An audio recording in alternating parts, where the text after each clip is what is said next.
Hello everybody. The Legislative Assembly elections of 5 states, namely Uttar Pradesh, Punjab, Uttarakhand, Manipur and Goa, concluded on 10th March, and the BJP's lotus bloomed in 4 out of 5 states. While the Congress didn't get anything and miserably failed to secure a sizable vote share in these states, the Aam Aadmi Party's broom swept away all the major political opponents in Punjab. So in this video, we'll be analyzing these election results and discussing various reasons that led to the outcome of these elections. This video will also stress on the question why political parties like the Bharatiya Janata Party and the Aam Aadmi Party got majority and people support, while parties like Indian National Congress, Samajwadi Party and Shiromani Akali Dal didn't secure anything big. Let's discuss these points and try to arrive at a conclusion. A massive victory for the BJP in Uttar Pradesh, the incumbent returning after more than 30 years in India's largest state. A result that is going to have a decisive impact in many ways on the 2024 Lok Sabha election. Trends were shattered, records were broken and big gains were made by young faces. Today's results show us the road that the world's biggest democracy has chosen to walk on. साथियों, ये चुनाव नतीजे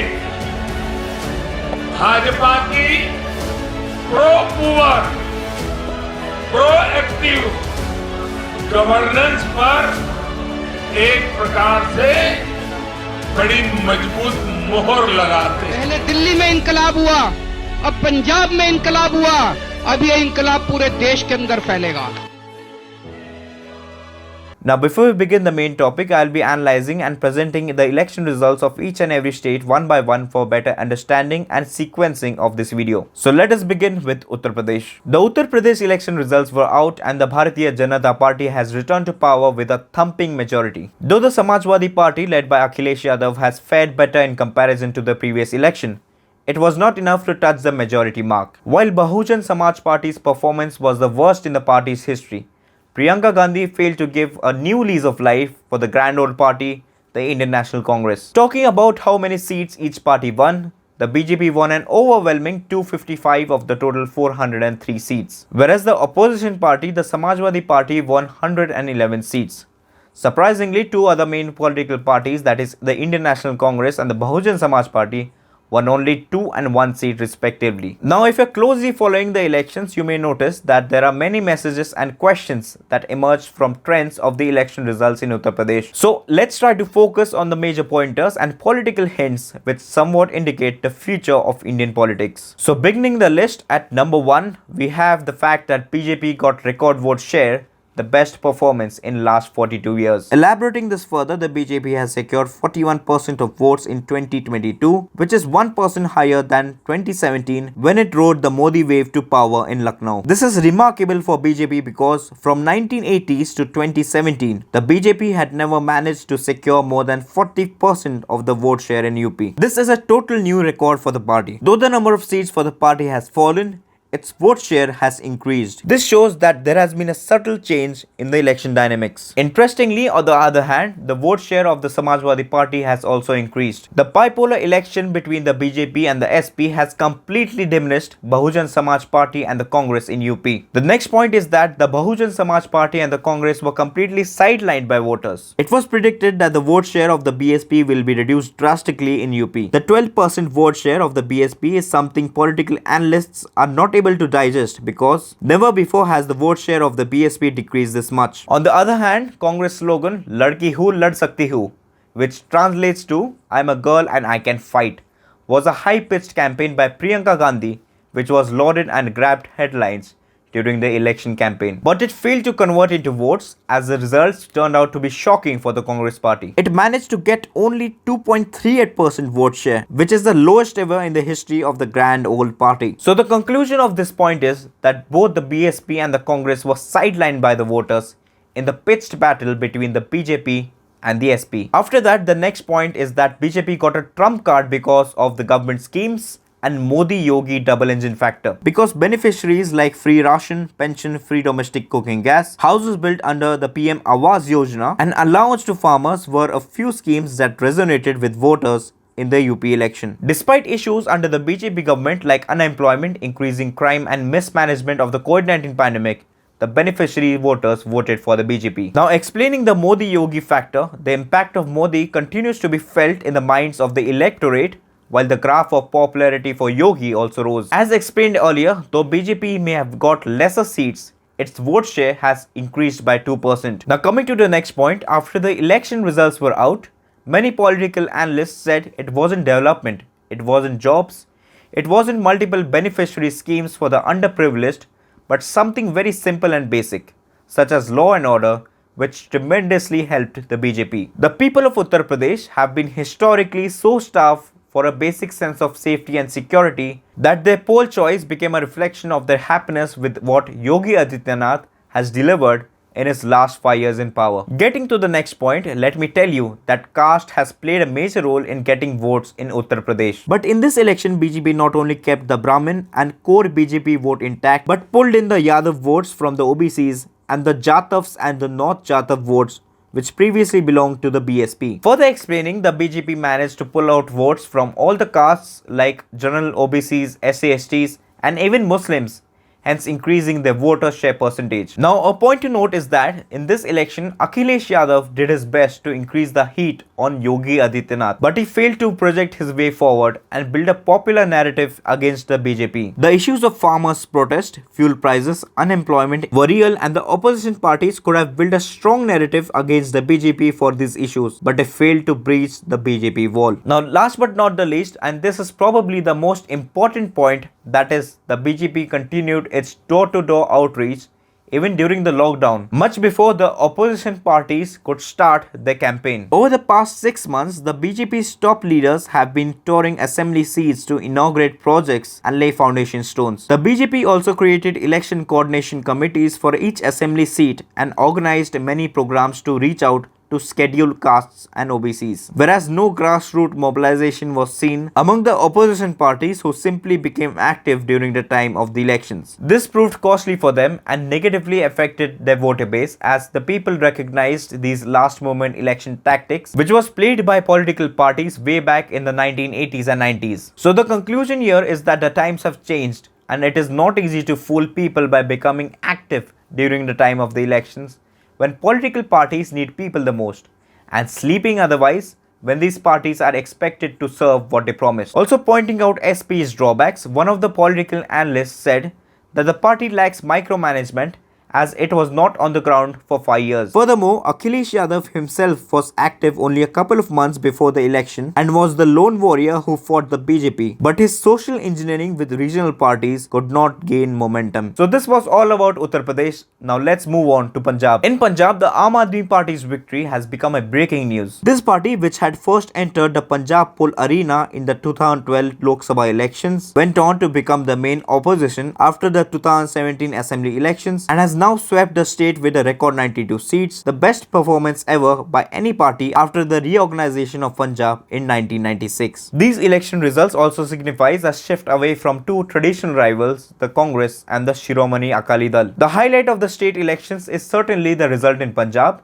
which not only comes as an encouragement for AAP, but also has a far-reaching impact on the Indian politics. The AAP completely decimated its opponents across the state, settling at 92 out of 117 seats. The Congress came a distant second at 18. It was pretty much a Congress versus AAP contest in the state this year, where the Arvind Kejriwal-led party managed to gain a whopping 74 seats and Congress lost 66 constituencies. Such was the dominance of AAP that even in a high-profile contest between Congress candidate Navjot Singh Sidhu and Akali Dal's Bikram Singh Manjithia in Amritsar East, it was AAP's little-known Jeevan Jyot Kaur who ended up winning. And hence, with a full-fledged government in another state, AAP is sure to sharpen its national vision in the coming years. One of the most notable outcomes of the election was the failure of some of the biggest names in Punjab to win their respective constituencies. Former Chief Ministers Prakash Singh Badal, Amarinder Singh, incumbent Chief Minister Charanjit Singh Channi, former Deputy Chief Minister Sukhbir Singh Badal, and State Congress Chief Navjot Singh Sidhu. All these big names found themselves on the losing side of the battle. Now a question arises, what led to such one-sided landslide victory of AAP? Well, let's discuss these points one by one. Coming at number 1 is the Kejriwal model, the Aam Aadmi Party's Delhi model of governance, which focuses on health and education, better civic infrastructure, services for the poor,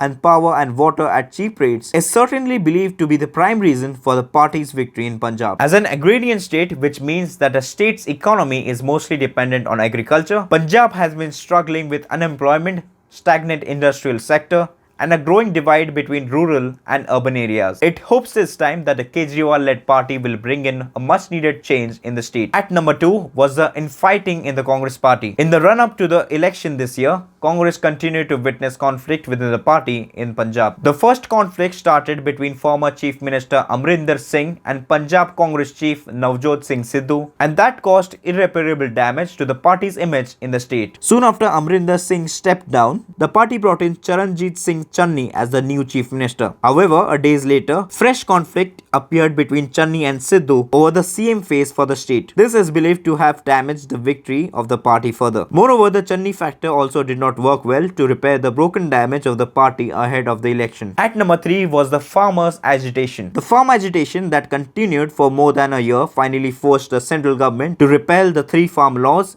and the protests prepared the ground for AAP to support the protesters and gain faith of voters in Punjab. The next factor at number 4 was an uproar for change. In Punjab, politics has always revolved around Congress and the Akali Dal. As the feeling of discontent grew on the ground, people believed the leaders did not bring in any change to the state. The Congress and the Akalis were accused of being two sides of the same coin, and the Amrinder Singh government did little on the drug lords in the state. This time, people across Punjab, Malwa region in particular, wanted a change in the state. Voters believed that have seen two big parties ruling the state for 70 years, but they haven't delivered results. So they felt it is time to give a chance to another party. So that's it about Punjab. Now let's move to Uttarakhand. In Uttarakhand, overcoming heavy odds and proving most exit polls wrong, the BJP has returned to power, with the party emerging victorious in 47 of the 70 assembly seats. This is the first time that any party has returned to power after the formation of the state. However, the BJP fell short of the 57 seats it had secured in the 2017 assembly elections. In the terms of vote share, the BJP, which had secured 46.5% in 2017, polled a little over 44% this time. Now, analyzing this election, despite facing anti-incumbency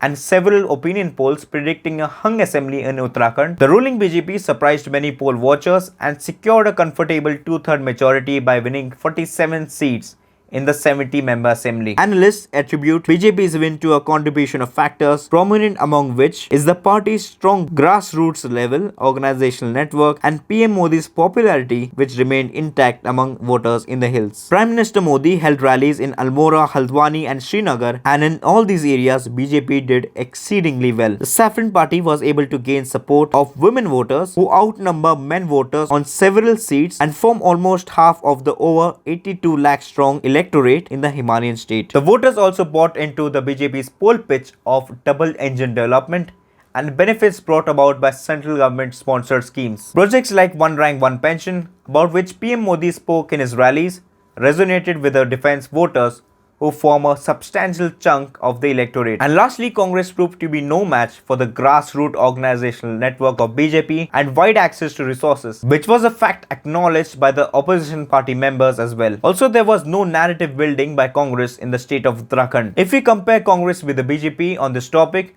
the BJP had a far superior edge as it built a narrative which revolved around national security, religious tourism and army welfare, which attracted many voters towards BJP. Now let's head to Northeast India, to the state of Manipur. In Manipur, the BJP has retained power by becoming the second party after the Congress to get majority in the state's 60-member assembly. The BJP won 32 seats, one more than the simple majority mark, while the Congress had backed 42 in 2012, but BJP's performance has virtually destroyed it, which ended up with 5 seats. Talking about the reasons for BJP win, at number 1 is the growth of BJP. From 21 seats in 2017, when it was behind the Congress and needed to cobble up an alliance with smaller parties to form the government, the BJP is set to do by itself now. Its poll planks for peace, development and stability attracted the voters, which was a stark contrast to the disorderly 15-year Congress regime, which was marked by bunds, blockades, and a sharp rise in extrajudicial killings. At number 2, the BJP has an advantage by holding power at the center. Like other small states of the Northeast region, Manipur often votes for the party that is in power at the center. Voters saw the party as an easier and safer bet in 2022. Now let's head to the smallest yet significant state in India, that is Goa. Same news year, the BJP was declared victorious in 20 of the 40 assembly seats. Going into the election details, Goa witnessed a multi-cornered contest with parties including the BJP, Congress, Trinamool Congress, the AAP, in the fray. Another interesting aspect of the 2022 polls in Goa is the BJP's vote share did not increase significantly. In 2017, the party's vote share was 32.5%. This time it went up to 33.3%. However, what mattered in the end was the fact that BJP's seats went up to 20 from 13. A political observer said, and I quote, "It shows that BJP's vote share remained intact and decline in vote share cost Congress." Secular votes of the Congress got divided among multiple parties including AAP, TMC, RGB in Catholic Christian dominated areas. So that was the election results of all the states presented in front of you with analysis. I am sure that the BJP and the AAP are very happy seeing these results, but at the same time I am confident that the people of these states will keep a check on them and their respective governments to make sure they deliver their promises. Also, on the other hand, it is surprising to see the grand old party, which led the freedom struggle in India, the Indian National Congress, was ousted from Punjab and was just reduced to 2 seats in Uttar Pradesh. It is obvious that the Congress is losing its significance as an opposition party in India and needs a drastic change in its leadership. So that's it for this video, and if you find this video informative, then please like this video and subscribe to the channel. Hope you have a good day and thank you for watching.